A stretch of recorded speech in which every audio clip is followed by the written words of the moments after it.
ज्ञानस्वरूपम्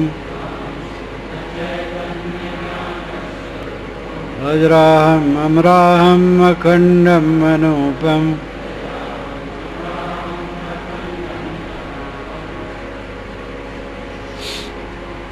मैं शुद्ध चेतन हूँ। अहम मैं। शुद्ध चेतन वह चेतन जिसमें दूसरा कुछ न मिला हो। शुद्ध उसे कहते हैं जिसमें दूसरी वस्तु न मिली हो। खालिस। जो नहीं सोच पाते वो कहते हैं निखालिस। निखालिस नहीं, खालिस। शुद्ध का अर्थ होता है, खालिस का अर्थ होता है शुद्ध। शब्द है खालिस, निखालिस नहीं। खालिस शुद्ध, पूरा निर्मल। आत्मा में जड़ का कोई अंश नहीं है, प्रकृति का कोई विकार नहीं है। आत्मा बिल्कुल निर्मल है। मन को निर्मल कर लो, बस मोक्ष है। मन की निर्मलता ही मोक्ष है। अहम शुद्ध चैतन्य, ज्ञान स्वरूपम, मेरा स्वरूप ज्ञान है। अजराहम अमराहम अखंडम अनूपम। अजर अहम, अजह अहम। अजराहम का अर्थ हो जाएगा अजह अहम, मैं अजन्मा हूँ। और अमर अहम, मैं अमर हूँ। मैं जन्मा नहीं हूँ, मैं मरूंगा नहीं। भौतिक द्रव्य भी जो मूल भौतिक द्रव्य है वो निर्मित नहीं हुआ है और मिटेगा भी नहीं। मूल द्रव्यों के संयोग से जो बनता है वो बनता है और मिटेगा। कार्य पदार्थ मिटते हैं और कारण नहीं मिटते हैं। मूल द्रव्य कारण है, वे बने भी नहीं हैं और मिटेंगे भी नहीं। उनसे बने कार्य पदार्थ बनते और मिटते हैं। कारण और कार्य, जड़ द्रव्यों में भेद है। मोटे ढंग से समझें, मिट्टी, पानी, आग, हवा ये कारण तत्व हैं। घर, घड़ा, शरीर, मकान, पेड़ पौधे, तमाम चीजें निर्मित, ये कार्य हैं। कारण से कार्य बनते हैं और कार्य बिगड़ करके कारण में लीन हो जाते हैं। ये कारण कार्य का प्रवाह है। जीव न कारण है न कार्य है। ना जायते मृत्य व विपश्चित, नायम कुतश्चित न बभू कश्चित।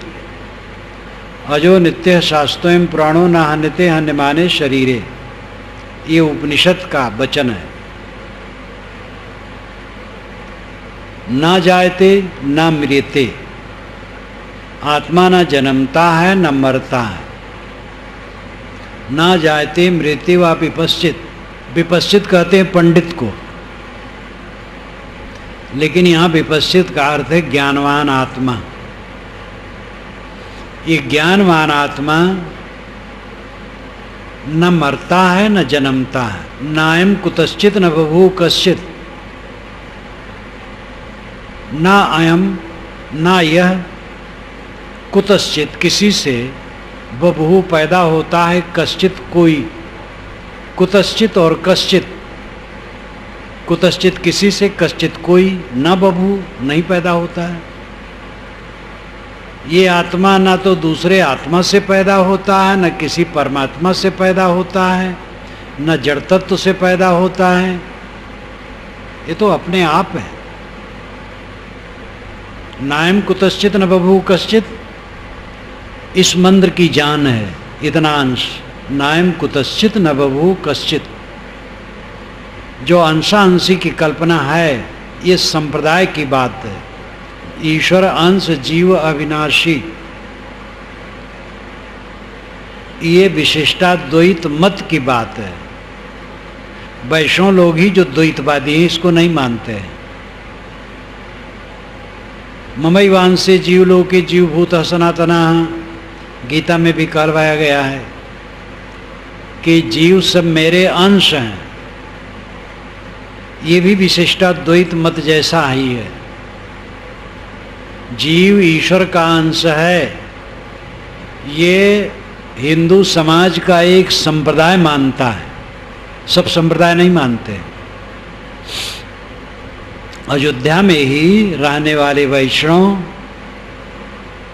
सैकड़ों होंगे जो इसको नहीं मानते होंगे कि जीव ईश्वर का अंश है, हजारों होंगे, और हजारों होंगे जो मानते हैं जीव ईश्वर का अंश है। इस संप्रदाय की बात है। उपनिषद तो इन संप्रदायों से ऊपर है, और उपनिषद का वचन, यह जो वचन है ये यथार्थ है। नायम कुतश्चित न बभू कश्चित, किसी से कोई पैदा नहीं होता है। एक आत्मा दूसरे आत्मा से या एक आत्मा पर किसी परमात्मा से नहीं पैदा होता है। विचार करो, पैदा होने का मतलब है निर्मित होना। निर्मित वस्तु सावयव होती है, अंगयुक्त होती है, विकारी होती है। जो एक अखंड हो वो निर्मित नहीं होती है।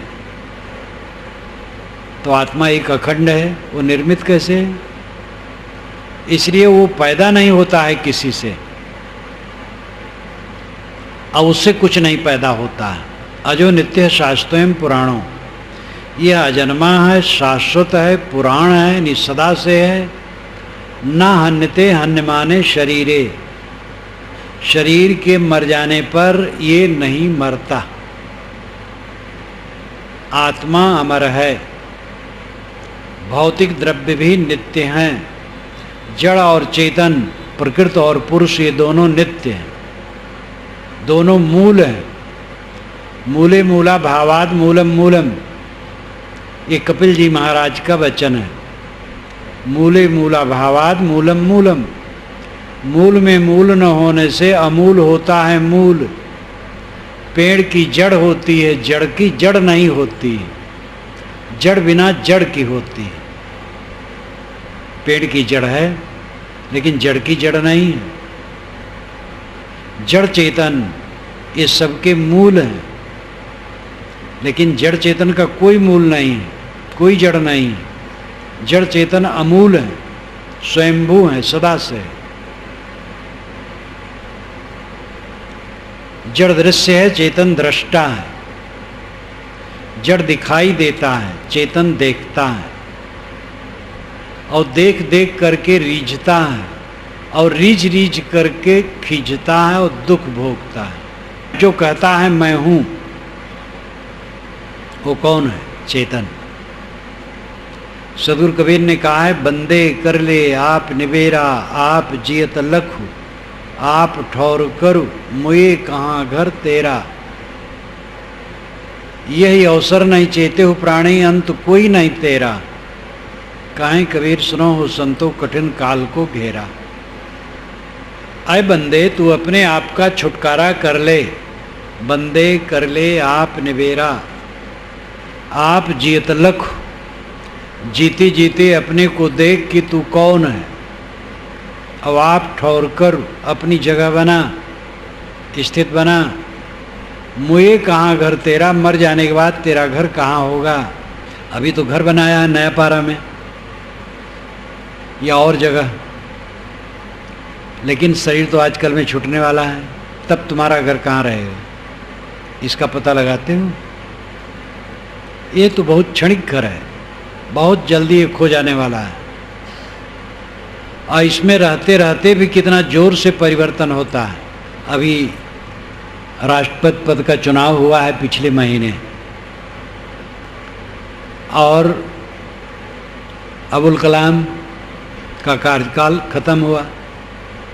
जिस रात को नए राष्ट्रपति ने, प्रतिभा पाटिल ने शपथ ग्रहण किया, उसी रात को अबुल कलाम राजभवन छोड़ करके 3 कमरे के मकान में चले गए। ये संसार है। सैकड़ों एकड़ के परिसर में दिल्ली का राजभवन बना है, जिसमें राष्ट्रपति रहता है। 350 कमरे, भव्य भवन। अबुल कलाम उसको छोड़ करके प्रतिभा पाटिल को दिए और अपना चले गए 3 कमरे के मकान में। ये संसार है। जीवन में रहते रहते कितना परिवर्तन होता है। राज सत्ता में ज़्यादा परिवर्तन होता है, क्योंकि वहाँ दुनिया का सबसे बड़ा वैभव होता है, और राज्य सत्ता में फिर उसका परिवर्तन होता है, इसलिए घोर परिवर्तन राज सत्ता में लगता है। ऐसे ऐसे बादशाह हुए हैं जिन्होंने किला बनवाया है और अपने दुश्मनों से पराजित होकर उसी किले के कमरे में उनका जेल खाना हो गया। उन्होंने विशाल किला बनवाया। परिवर्तन तो हर जगह है। जो बिल्कुल अपने हैं क्षण ही में उठ जाते हैं। दिल में जो दिल बन के धड़के, गए तो न देखा जरा मुड़ के। जो दिल में दिल बन करके धड़कते थे वो गए तो मुड़ के देख न सके। हर जगह हर वस्तु को निरंतर काल निगल रहा है। इस परिवर्तनशीलता को देखो। दृष्टा दृश्य दो हैं, इसका विवेक करो। आप दृष्टा हैं, जड़ दृश्य है। आत्मा दृष्टा है। ये 5 विषय से भरा हुआ संसार जड़ जगत दृश्य है। दृष्टा दृश्य को देख देख करके लोभता है और क्षोभता है। यही उसकी हार है। देखे लोभे ना, ये उसकी जीत है। सकल परखना ना कछ गहना, पारख ऊपर थिर हुए रहना। इस श्री पूर्ण साहब ने कहा निर्णय सार में। सबको परखना, देखना, लेकिन न कछ गहना, पकड़ना नहीं, मोह नहीं करना। पारख ऊपर थिर हुए रहना, ज्ञान में स्थित रहना।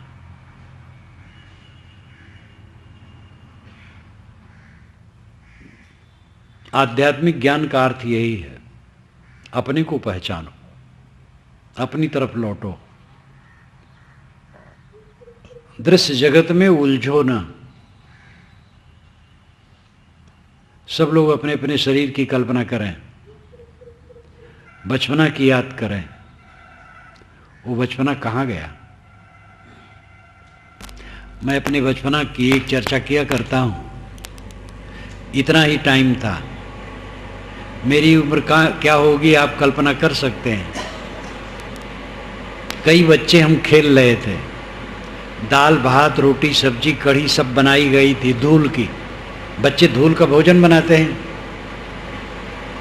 तो खपड़ा ला करके रख दिया गया था। उसमें धूल थोड़ा रख दिया है, दाल है, भात है, सब्जी है, कढ़ी है, बनाई गई। पत्ता तोड़ के लाया गया, फैलाया गया और सबके सामने पत्ता परोसा गया, पत्ते पर धूल परोस दिया गया और वही भोजन रहा। सब भोजन कर रहे हैं। और भोजन तो क्या कर रहे हैं, जीभ हिला रहे हैं। मैं भी भोजन कर रहा था। और फिर उठे और डकारे के खूब खा लिए। कढ़ी अच्छी बनी थी, भात भी बढ़िया था। अब खेल हो गया तो ये हुआ कि अब खेल खत्म करो।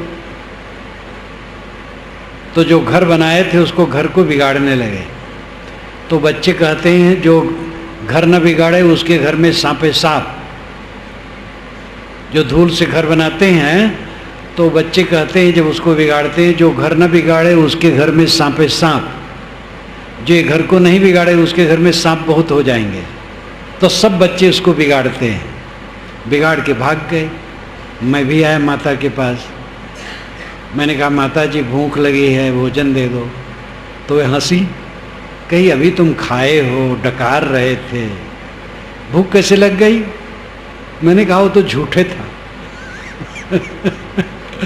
अब ये उम्र क्या रही होगी, 4-5 की रही होगी।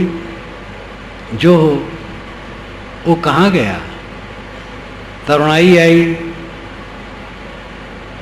तो मूंछ की रेख जब आई, एक सज्जन ने कहा ऐसे मूंछ जीवन भर रहे तो बढ़िया है, आपकी रेख आई है बहुत अच्छी लग रही है। 45 वर्ष की उम्र थी, मैं काशी में बाल बनवा रहा था। एक पंडित जी बैठे थे, महाराज जी का एक बाल उजला नहीं है, सब बाल काले हैं, एक बाल भी उजला नहीं। वो चला गया, भाग गया। अब अगर कोई गिने तो कितने उजले बाल हैं, सब उजले होते चले जा रहे हैं। हमारा तो बुढ़ापा है, हमारा नहीं बुढ़ापा, शरीर का बुढ़ापा है। क्या रहता है? बचपन से आज तक जितने मित्र मिले, जितने सहयोगी मिले, उनमें से मैं खोजने जाऊं शायद कोई मिले। बहुत लोग तो चले गए संसार से, कुछ लोग हैं तो पता नहीं कहाँ कहाँ, नाम तक याद नहीं, पुराने मित्रों का नाम याद नहीं। मेरे एक मित्र का नाम याद है पाठशाला का, भल भल, उसका नाम था भल भल। और इसलिए याद है वो पढ़ते पढ़ते मर गया था, 12-14 वर्ष का रहा होगा, मर गया। बड़ा सज्जन था, इसलिए उसका नाम याद है, और किसी का याद नहीं। सब कुछ काल की आग में निरंतर पकता है।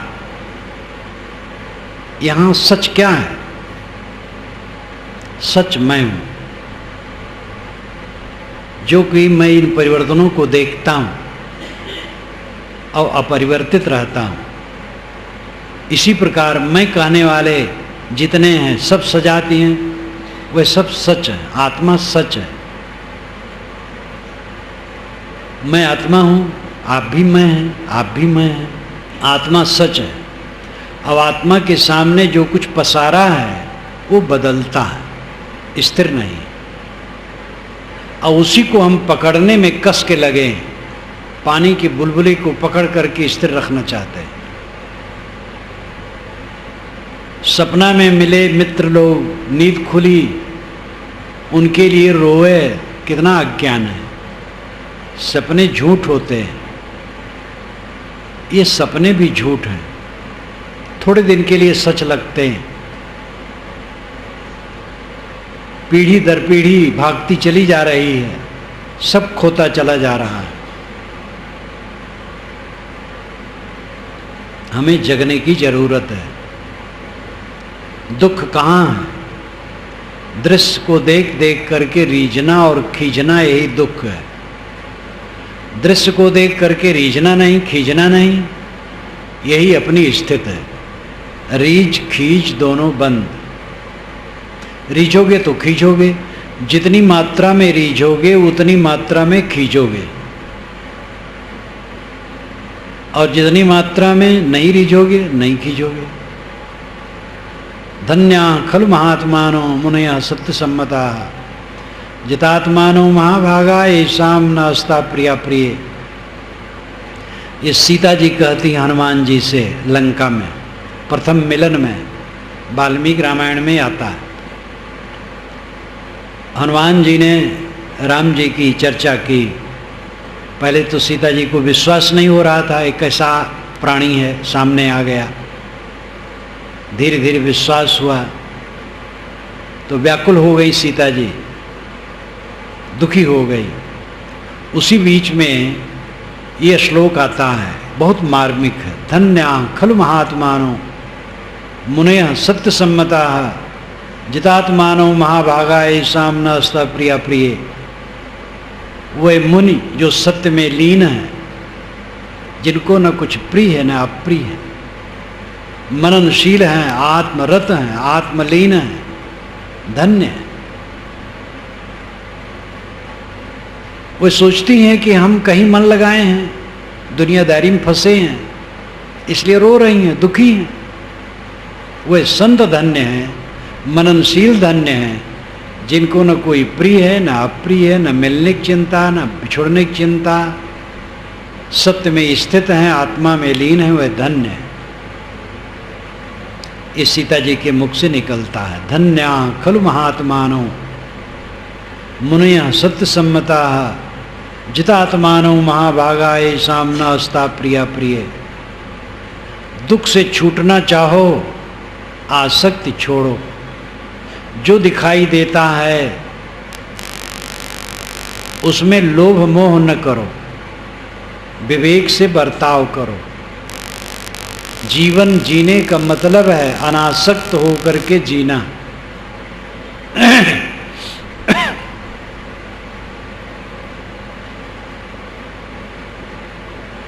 आसक्ति पूर्वक जियोगे दुख पाओगे, अनासक्त होकर के जियोगे सुखी रहोगे। आज सुखी रहोगे आगे भी सुखी रहोगे।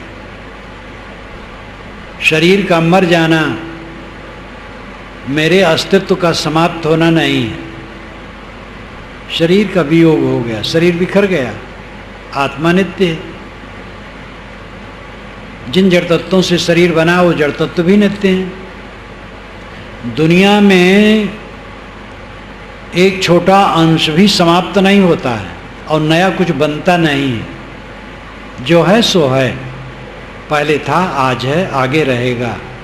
केवल संयोग वियोग होगा, मिलेगा बिछुड़ेगा, और इसी मिलन बिछुड़न में सारी तकलीफ है। वीरता पूर्वक सामना करो परिस्थिति जो समस्या आए। उम्र पक जाने पर जब कोई मरता है तो उतनी तकलीफ नहीं होती। जवानी में कोई मरता है तो आश्रय जनों को तकलीफ होती है। तकलीफ इसलिए नहीं होती है उसके लिए, अपने लिए तकलीफ होती है। एक घर में कमाने वाला आदमी हो, तेज तर्रार हो, मर जाए तो भयंकर दुख घर वालों को होगा। और घर में एक ऐसा निरुपयोगी व्यक्ति हो जो रोग से ग्रस्त हो, बहुत दिनों से खाट में पड़ा हो, वो मर जाए तो बल्कि सबको सुख होता है कि अच्छा हो गया। तो जो मरता है उसके लिए हम नहीं रोते, अपने लिए रोते हैं। कई बार ऐसा होता, पति कहेगा पत्नी को मैं तेरे बिना रह नहीं पाऊंगा, मैं तेरे को बहुत चाहता हूँ। लेकिन अगर पत्नी असाध्य बीमारी में पड़ जाए और खाट पर पड़ जाए और डॉक्टर ने कह दिया कि अब ये उठ बैठ नहीं पाएगी, अपना हाथ चला नहीं पाएगी, इसको तुम्हें स्नान कराना है, इसके मुख में ग्रास डाल के खिलाना है, जीवन भर ये खाट में पड़ी रहेगी, ना हाथ चलेंगे ना पैर चलेंगे, तो आप यही चाहेंगे कि भगवान इसको बुला ले। जिसके बिना आप रह नहीं पाते थे उसको चाहेंगे टल जाए तो ठीक। पुरुष का ऐसा हो जाए पत्नी चाहेगी, लड़का का ऐसा हो जाए माता पिता चाहेंगे। तो मैं तुम्हें बहुत चाहता हूँ, इसमें भी बहुत पोल पट्टी, कोई किसी को चाहता वाता नहीं, सब अपने स्वार्थ बस है। तो जो अपने स्वार्थ बस है तो अपना क्या है उसको पहचानो। अपना आत्मा है, अपने आत्मा के उद्धार में लगो। जो अपने आत्मा के उद्धार में लगता है वो बहुत ऊंचे उठ जाता है। फिर वो दूसरे की भी सेवा करता है इस दिशा में। आत्मा को पहचानो, अपने को पहचानो। आप कौन है? आप स्त्री नहीं है, पुरुष नहीं है, काला गोरा नहीं है, ब्राह्मण शूद्र नहीं, हिंदू मुसलमान नहीं है, नाटा और लंबा नहीं है, पतला और मोटा नहीं है। ये शरीर का विषय। आत्मा तो एकदम निर्मल है, सूक्ष्म है, शुद्ध है, चेतन है, ज्ञान रूप है। उसमें कोई पाप नहीं, कोई ताप नहीं, कोई क्षय नहीं, कोई पीड़ा नहीं, कोई संताप नहीं। जो आप हैं, आप में कोई ताप और पाप नहीं, आप में कोई दुख नहीं है। आपने अपने को न समझ करके दुख बटोरा है, अविवेक से दुख बटोरा है। दुख लाद लाद करके सब दुखी, दुनिया की अहंता ममता करके, कामना में उलझ कर सब जीव दुखी बने हुए हैं। अविद्या की निवृत्ति होने पर कल्याण की प्राप्ति होती है। अविद्या की निवृत्ति करो। अविद्या है असत में सत का आभास। शरीर असत है, इसमें सत का आभास। शरीर असुचि है, इसमें रमणीयता का आभास। शरीर जड़ है, इसमें आत्मा का आभास कि मैं शरीर हूँ। शरीर तो अनात्म है, शरीर रहने वाला नहीं है, लेकिन इसको लिप्त रखने की इच्छा, ये सब अविद्या के लक्षण हैं। इस अविद्या का त्याग, शरीर की नश्वरता को देखो, आत्मा की अमरता को समझो। शरीर हाड़ जाम का थैला है, टट्टी पेशाब की पोटली है, हड्डी की झोपड़ी है,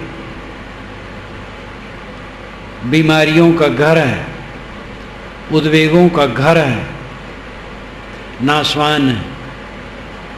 और जब तक संसार में रहता है तब तक ठोकरें खाता है। चपरासी से लेकर राष्ट्रपति तक, प्रधानमंत्री तक, सबको ठोकर खाने। देहधारी कोई बचता नहीं। सामान्य से लेकर पूज्य तक सबको ठोकर खाना है। यह तन काचा कुंभ है, माह किया रही वास। कबीर नयन उघारिया, नहीं जीवन की आश। ये कच्चे घड़े के समान है जिसमें आप बैठे हैं। नेत्र खोलो, यहाँ रहने की ज़्यादा आशा मत करो।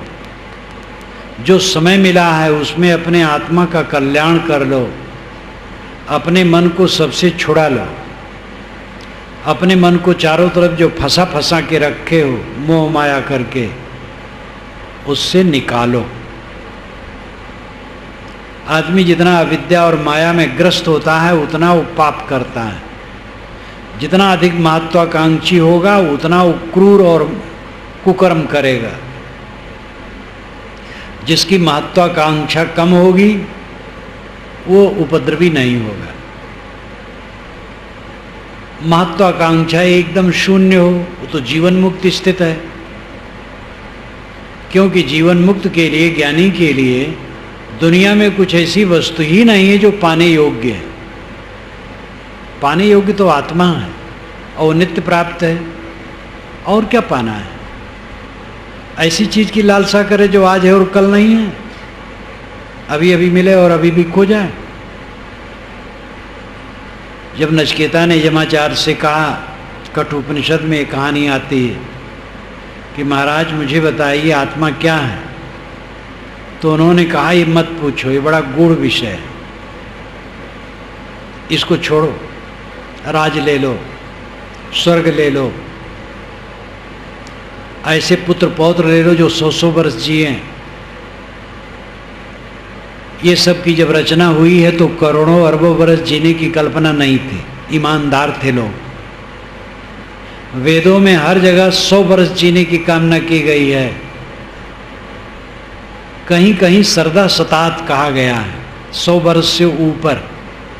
100 वर्ष से ऊपर भी कुछ लोग चले जाते हैं। सदगुरु कबीर 119 वर्ष 7 महीने 22-23 दिन रहे। अभी जयपुर के एक मियाँ जी हैं, ये 138 वर्ष के हैं। तो 100 से ऊपर कुछ लोग जाते हैं, 100 के अंदर अधिक लोग मरते हैं। ऐसे पहले भी था। वेद उपनिषद की रचना जब हुई है, ईमानदारी ज़्यादा थी। ये महाकाव्य और पुराण जब से बने, बड़ी चालाकी बढ़ गई। इनके पात्रों को करोड़ों करोड़ों अरबों अरबों वर्ष चिल्लाया गया है। राजा प्रिवर्त 11 अरब वर्ष राज्य किए। बताइए, राजा प्रिवर्त 11 अरब वर्ष राज्य करते रहे। काकभूषुंड जी एक ही आश्रम पर 27 कल्पों तक रहे। यहाँ सुनत मही सुन खग ईसा, बीते कल्प 7 और 20 और 7 27 कल्प से मैं इसी आश्रम पर हूँ और हर त्रेता में राम की लीला देखता हूँ। आंखों देखा हाल। 27 कल्प 4 अरब 32 करोड़ वर्ष का एक कल्प होता है। 4 अरब 32 करोड़ वर्ष, ऐसे 27 कल्प। और काकभूषुंड शब्द वाल्मीकि रामायण में नहीं है। काकभूषुंड है ये नहीं जिनकी इतनी महिमा की गई अरबों वर्ष जीने की। तो ये पुराण और महाकाव्य जब से बने, चालाकी बहुत बढ़ गई और ये गलत गलत निर्देश खूब दिए हैं। अच्छी बातें भी कहे हैं, लेकिन गलत सूचनाएं समाज में बहुत फैलाए हैं। इसलिए महाकाव्य और पुराण जब पढ़ें, बड़े सावधानी से पढ़ना चाहिए। विचार, चिंतन, विवेक रखने की जरूरत नहीं तो भटकोगे। तो यमाचार्य ने कहा, नचिकेता ऐसे ऐसे बच्चों को मैं तुम्हें दूं जो 100 वर्ष जिए। सुंदरी स्त्रियां ले लो, राजकाज ले लो, लेकिन ये मत पूछो आत्मा क्या है। नचिकेता ने कहा, महाराज तब तो मेरा प्रश्न ज़्यादा मूल्यवान हो गया। आप सब कुछ दे करके आत्मज्ञान नहीं देना चाहते, इसका मतलब वो सबसे कीमती है, मुझे वही चाहिए। ये स्त्रियां लेके क्या करूँगा? थोड़ी देर में वो बूढ़ी हो जाएंगी, मैं बूढ़ा हो जाऊंगा, सब मिली हुई वस्तुएं छूट जाएंगी। कौन विवेकवान है विषय का चिंतन करते हुए जीना चाहेगा? ये कितना मार्मिक वचन है। कौन विवेकवान है जो विषय का चिंतन करते हुए जीना चाहेगा? विवेकवान चाहेगा निर्विषय मन, निर्मल मन। महाराज ये जितना धन दौलत, अप्सराएं आपने नाम लिए, सब अपने घर रखिए, मुझे तो बताइए कि आत्मा क्या है।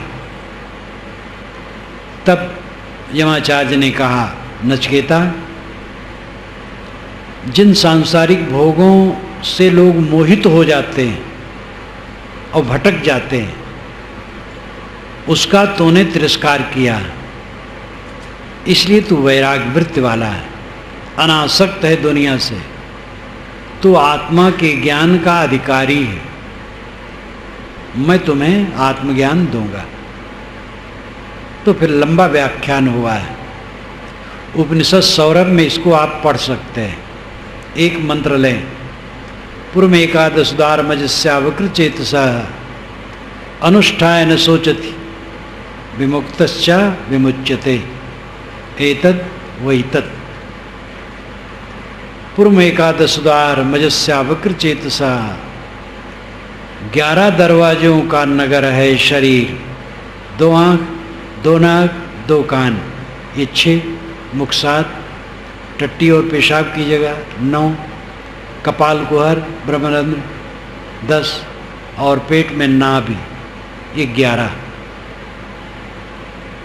11 दरवाजों वाला शरीर। इसमें ये नगर है और इसमें कौन रहता है? पूर्व में एकादश द्वार में जिसव्यकृत चेतसा है, इसमें एक अज अवक्र चेतन रहता है।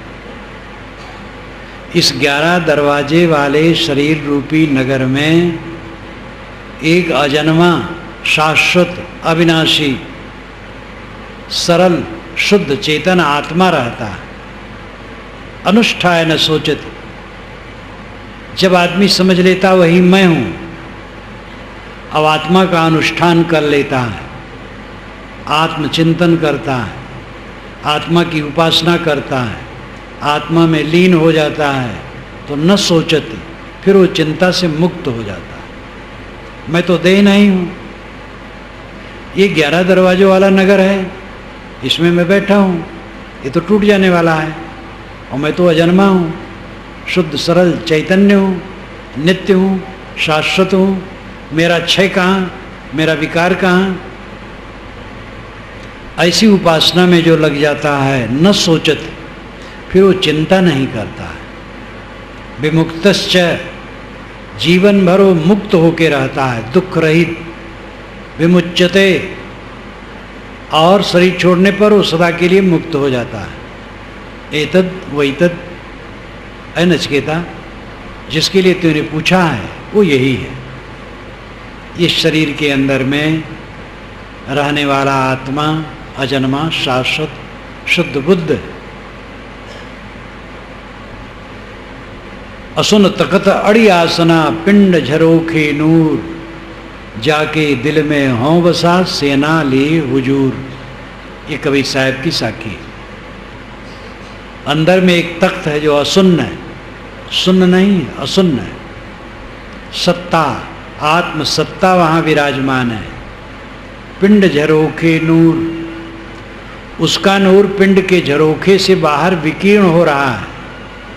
जैसे एक भवन हो, उसमें बिजलियां जलती हों और उसके झरोखे से बिजलियों का प्रकाश बाहर फूट फूट के निकलता हो,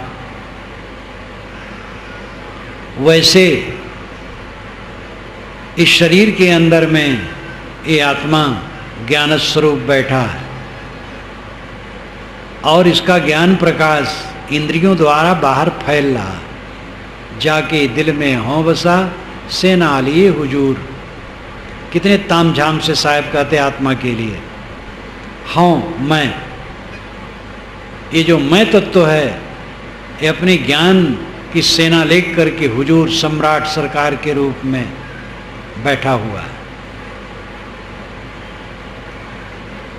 आप अपनी बादशाहत को देखिए, आप अपनी विशालता को देखिए। आप बादशाह हैं, आप परमात्मा हैं, आप ब्रह्म हैं, आप परम तत्व हैं, परम सुख स्वरूप हैं।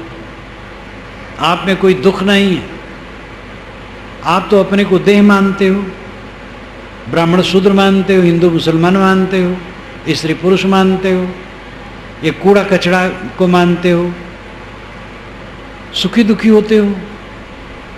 ये चीज नहीं मिली, किसी ने कुछ कह दिया, गाल फुला के बैठ गए। कहने दो कहने वाले को, हवा का झोंका है, आता जाता है। कह दिया शरीर को, मेरे को क्या कहेगा। स्वामी राम तीर्थ को किसी ने गाली दी तो शिष्यों में हंसते हुए उन्होंने कहा, आज राम गाली पाया, मैं खूब खुश हुआ। वो अपने को संक्षेप में राम कहते थे, राम तीर्थ स्वामी। तो कहते राम तीर्थ ये शरीर का नाम है, इसको गाली दे तो मेरा क्या नुकसान हुआ। शरीर मिट्टी का लौंदा है और इसका एक काल्पनिक नाम है। न मैं वो नाम हूँ, न मैं वो देह हूँ, दोनों नहीं हूँ। मैं तो कुछ और हूँ। मेरे पास तक गाली नहीं पहुँच सकती, मेरे पास तक पांचों विषय नहीं पहुँच सकते हैं, मेरे पास तक हानि लाभ कुछ नहीं पहुँच सकते हैं। क्या हानि हुई यहाँ, क्या अपनी हानि है। जब आप जन्मे थे क्या लाए थे, 1-1.5 फीट का मांस का लौंदा लेके निकले थे माता के पेट से।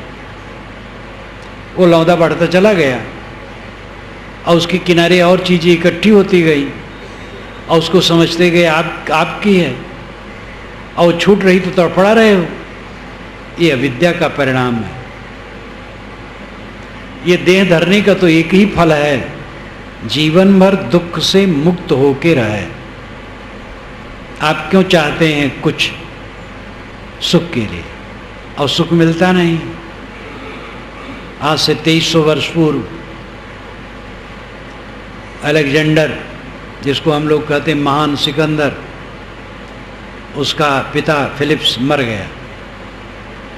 तो बिल्कुल नौजवान था, एकदम तरुण, और बहुत हौसला वाला था। थोड़ी उम्र थी लेकिन अद्भुत शक्ति थी उसमें, राजनीति की शक्ति, शरीर का बल, मनोबल, सब बड़ा अद्भुत था। लेकिन उफान शैतान वाला। ईरान के दारा ने यूनान पर हमला करके उसे परास्त किया था। उसका बदला लेने की भावना सिकंदर को थी, तो ईरान पर विजय करना चाहता था और फिर विश्व विजयी बनना चाहता था। उसके आसपास एक संत थे, उस संत के पास गया, डायोनीज। वो एक जगह पड़ा रहता था, मस्त ढंग का था संत, फक्कड़, कोई कुछ दे दे खा ले, भजन साधन में डूबा, उपदेश भी ज्यादा नहीं करता था। एक बार एक दार्शनिक आया डायोनीज से मिलने के लिए, तो डायोनीज सूखी रोटी और मसूर की दाल खा रहा था।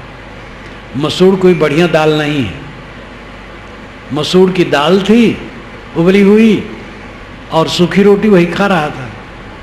तो जो दार्शनिक आया मिलने के लिए, वो राजाश्रय प्राप्त था, राजा यहाँ रहता था, तो उसने तुरंत कहा, डायोनीज अगर तुम राजा यहाँ रहते तो ये मसूर की दाल और सूखी रोटी नहीं खाना पड़ता। तो डायोनीज ने कहा, अगर तुम इसके खाने का अभ्यासी होते तो तुम्हें राजा के पास नहीं जाना पड़ता। तो डायोनीज ऐसा वैसा थोड़े था, तो महावैरागवान पुरुष था, जिसको वैराग का सुख जच गया है, उसको कोई भटका सकता है। सिकंदर गया अपने मंत्रियों के साथ और कहा, महाराज मुझे आशीर्वाद दीजिए, मैं विश्व विजय में निकलना चाहता हूँ। डायोनीज ने कहा, विश्व विजय करके क्या करोगे? कहे, तब सुख से रहूँगा। डायोनीज ने कहा, मैं तो सुख से हूँ, आ जाओ मेरे पास। तो बेचारा स्तब्ध रह गया, जो राजकाज चाहता है वो साधु के पास पड़ा रहेगा। तो बहुत प्रभावित हुआ वो सिकंदर। सिकंदर ने कहा कि हुजूर कोई आज्ञा हो, सेवा। उन्होंने कहा, तुम खड़े हो सामने, धूप नहीं लग रही, थोड़ा हट जाओ, बस सेवा हो गई। वो सूर्य के सामने खड़ा था, संजोग से धूप काढ़ा हो रहा था, ठंड का समय था। तो कहा, तुम मेरा धूप छोड़ दो, बस सेवा हो गई। तो इतना मस्त जीव को देख करके सिकंदर बहुत प्रभावित हुआ। लौटा तो मंत्रियों से कहा, या तो मैं विश्व विजय करूँगा या डायोनीज जैसा साधु बनूंगा। तो साधु तो नहीं बन पाया, विश्व विजय में निकला, अनेक देशों को मारता, काटता, रगड़ता।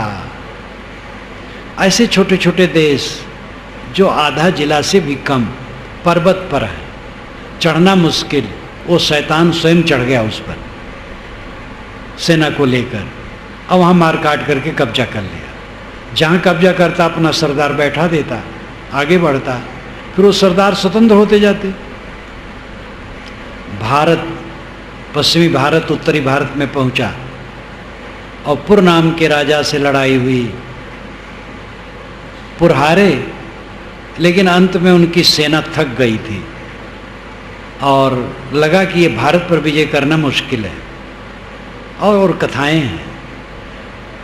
वहीं से वो लौटा, पुर को दे दिया जो जीता उता था बहुत हिस्सा, और लौटा, लेकिन उसकी शैतानियत की रास्ते में चलते हुए भी जो देश मिले उन पर विजय करता हुआ चल रहा था, और एक जगह वो घायल हुआ और मरा।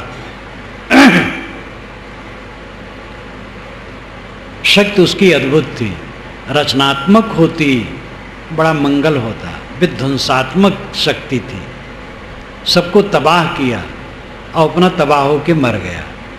नाम लिखा गया, इतिहास में पढ़ाया जाता है, महान सिकंदर नहीं, शैतान सिकंदर।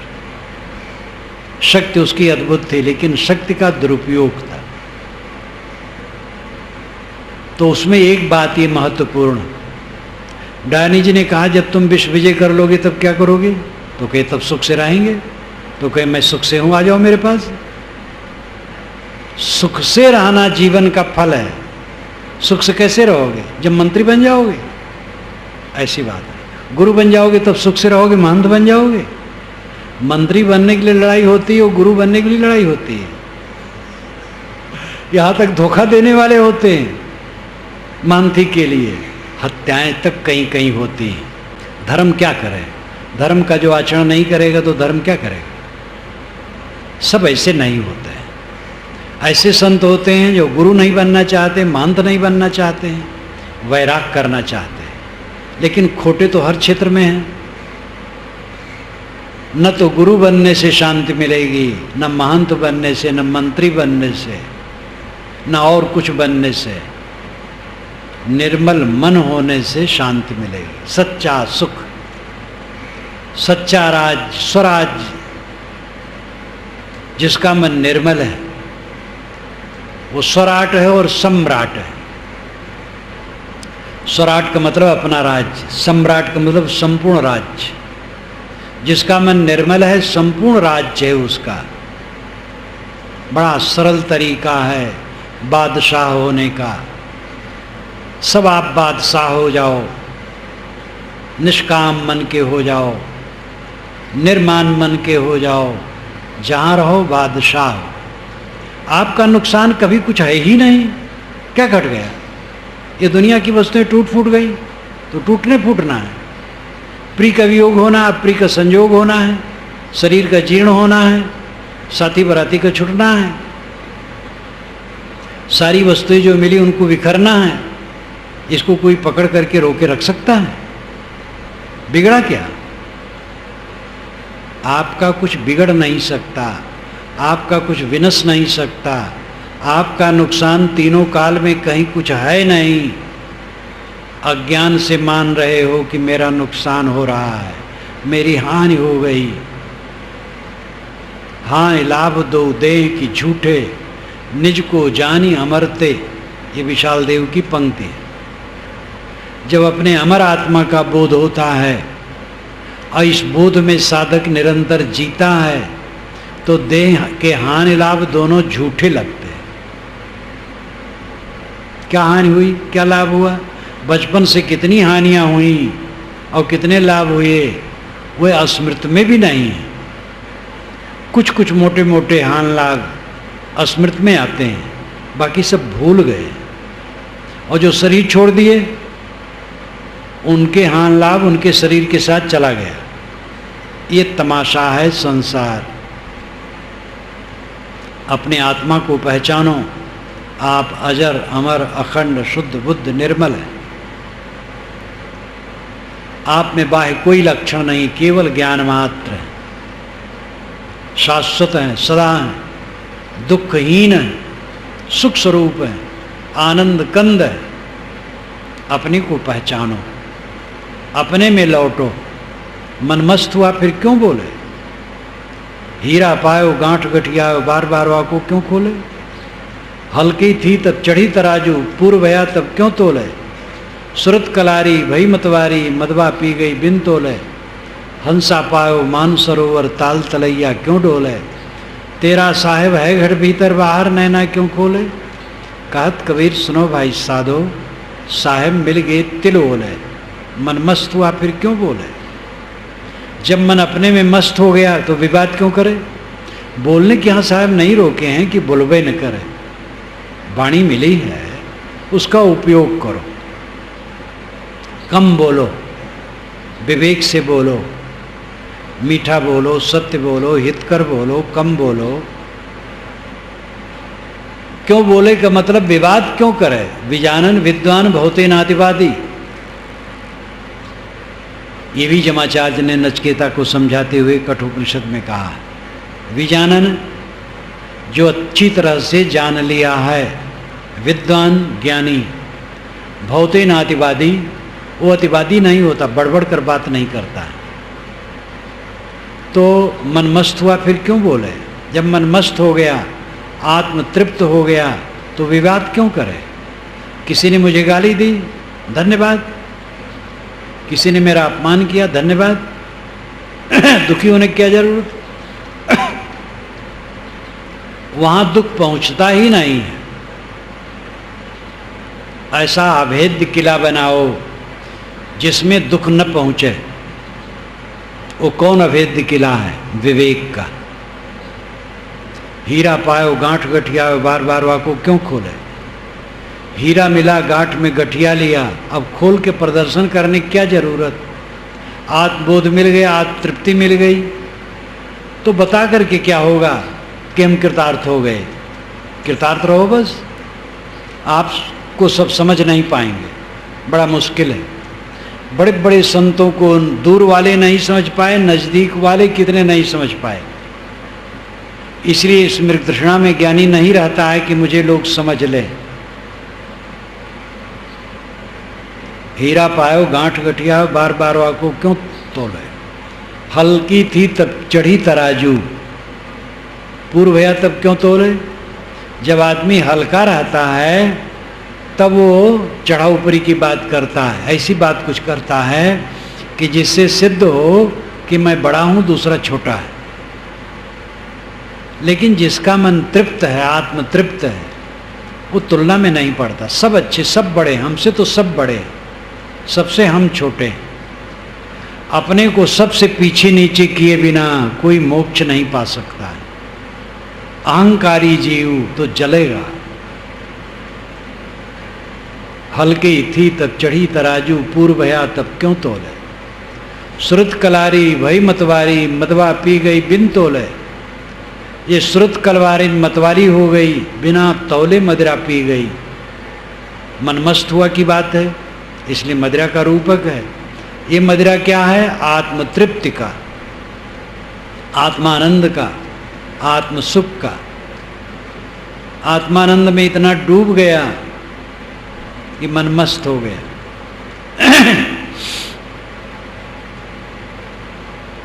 हंसा पायो मान सरोवर, ताल तलैया क्यों डोले।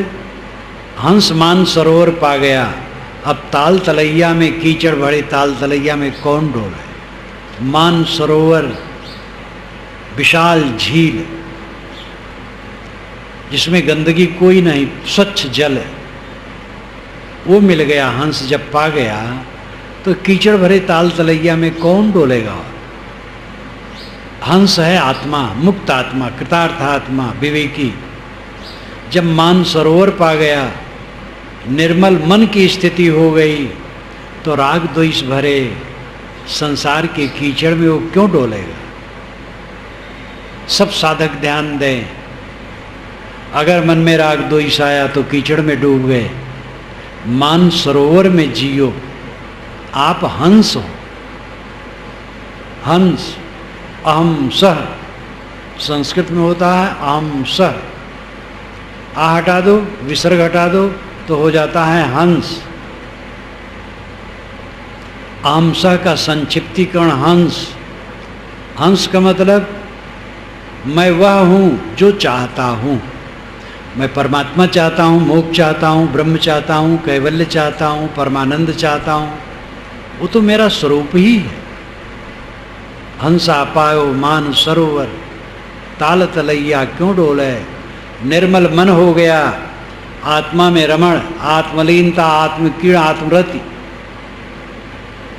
वो दुनिया के कीचड़ में, राग द्वेष में, कलह कल्पना में, दुनिया की कामना में क्यों डोलेगा। तेरा साहेब है घट भीतर, बाहर नैना क्यों खोले। साहेब कहते हैं तेरा साहेब तेरे घट के अंदर है, बाहर क्यों नेत्र खोल करके चकर चकर ताक रहा। यहां ताकने के निर्देश निषेध नहीं है, अर्थ है लुभाते क्यों, कहां बाहर लुभा रहे हो। जितने नर नारी हैं सब चाम के थैले और टट्टी पेशाब की टोकरी, क्या उसमें आकर्षण। जितना धन है कंकर पत्थर है, जितना बन है सब काष्ठमय है। सारा संसार हल्ला गुल्ला कीचड़ पानी है।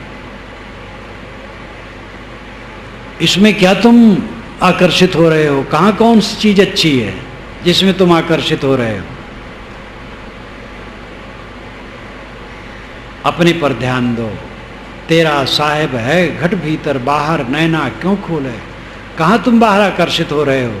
तुम्हारा परमानंद, तुम्हारा परमात्मा, तुम्हारा ब्रह्मधाम, तुम्हारा सतलोक, दिव्यलोक, ब्रह्मलोक, गोलोक, शिवलोक, आत्मलोक है। ये बाहर पुराणों में जितने लोग कहेंगे पूरे पूरे काल्पनिक हैं। कहीं आकाश में शिवलोक, विष्णुलोक कुछ नहीं है। ये आत्मलोक ही शिवलोक है। तस्यात्मायम लोक एतमेव लोक भविष्यन्तः प्रवाजिनः प्रवजन्ति। ये बृहदारण्यक उपनिषद में याज्ञवल्क्य ने जनक को उपदेश देते हुए कहा, उस ज्ञानी पुरुष के लिए आत्मा ही अपना ब्रह्मलोक है। जो अपना मन समेट करके आत्मलीन हो गया, ब्रह्मलोक में पहुंच गया। याज्ञवल्क्य ने कहा, अय जनक, मैंने तुमको ब्रह्मलोक में पहुंचा दिया। तो जनक ने कहा, भगवान, ये सारा विदेह राज्य और मैं स्वयं आपको समर्पित है। बृहदारण्यक उपनिषद आत्मज्ञान बहुत प्रांजल स्वरूप बताया गया हुआ। ये उपनिषद सौरभ में आप पढ़ सकते हैं।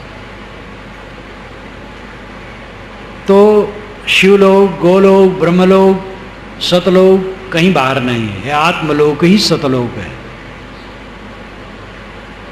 सोने का खजाना भीतर है, बाहर नहीं है। ये आत्मा दिव्य सोना है और ये खजाना अपने अंदर है, बाहर नैना क्यों खोले? तेरा साहेब है घट भीतर, बाहर नैना क्यों खोले? सगुण उपासना के संबंध में साहेब ने कहा है, खुले नयन हंसे पहचानो, सुंदर रूप निहारो। ये दोनों में विरोध नहीं है। अगर आंखें खोलो तो सबको भगवत स्वरूप समझो, सब भगवान भगवती हैं, सबके साथ सुंदर बर्ताव करो। अब आंखें बंद करो तो तुम्हारा साहेब तुम्हारे अंदर है, अपने में तृप्त हो जाओ। कहत कबीर सुनो भाई साधो, साहेब मिल गए तिल ओले। कबीर साहब कहते हैं, साहेब स्वामी ब्रह्म परमात्मा तिल के ओट में छिपा था। बाहर खोज रहे थे, भटक रहे थे। गुरु ने बताया, लौटो अपनी तरफ। छांदोग्य उपनिषद में आता है, उद्दालक श्वेतकेतु को उपदेश करते हैं। गंधार देश का एक व्यक्ति, उसके आंखों में पट्टी बांध दी गई और जंगल में छोड़ दिया गया। वो विलाप करते हुए रोता है, कुछ दूर उधर चलता, कुछ उधर चलता, पता नहीं पाता मेरा गंधार देश किधर है। इतने में एक दयालु मिल गया, पट्टी उसने खोल दी, दिशा बता दी, तुम्हारा गंधार देश इस तरफ है। तो अपने गंधार देश को पा जाता है। ऐसे श्वेतकेतु तत्त्वमसि, वह तू है, बाहर मत भटक। सदगुरु मुमुक्ष के आंख पर पट्टी जो बंधी हुई है विद्या की, उसको खोल देता है और आत्मा की तरफ निर्देश करता है कि तू अपनी तरफ लौट, अंतर्मुख हो। तेरा परमात्मा, तेरा ब्रह्म, तेरा शिव तेरे अंदर है, तेरा स्वरूप है। मन मस्त हुआ फिर क्यों बोले? सब लोग मस्त हो जाओ। दुनिया की हानि लाभ की चिंता न करो, सेवा करो, काम करो। जितना धान पान होगा अच्छा होगा। धान को जपने से धान होता है? मेहनत करो, निदासी बियासी करो, निदाई बियासी करो, खाद पानी डालो, रक्षा करो, सेवा करो। जितना हो उसको बहुत समझो। जो साथ में है सबके साथ सुंदर व्यवहार करो। जो उठ के चला गया हो रो ना, क्योंकि रोने से वो लौटेगा नहीं। सब कुछ टूटा फूटा है, पानी की बुलबुले की तरह सारा दृश्य बन बिगड़ रहा है। इससे अपने आत्मा को ऊपर रखो, निशोक निर्मोह अहम शुद्ध चैतन्य ज्ञान स्वरूपम। इस मंत्र की याद रखो, मैं शुद्ध चेतन हूँ, ज्ञान स्वरूप हूँ, अजर हूँ, अमर हूँ, अखंड हूँ, विलक्षण हूँ, प्रकृति से शुद्ध बुद्ध हूँ। आत्मा का ज्ञान जितना मजबूत होगा, विचार चिंतन ध्यान मनन से इसकी धारणा जितनी पक्की होगी, दुख उतना दूर होगा। नहीं तो दुख न दूर होगा।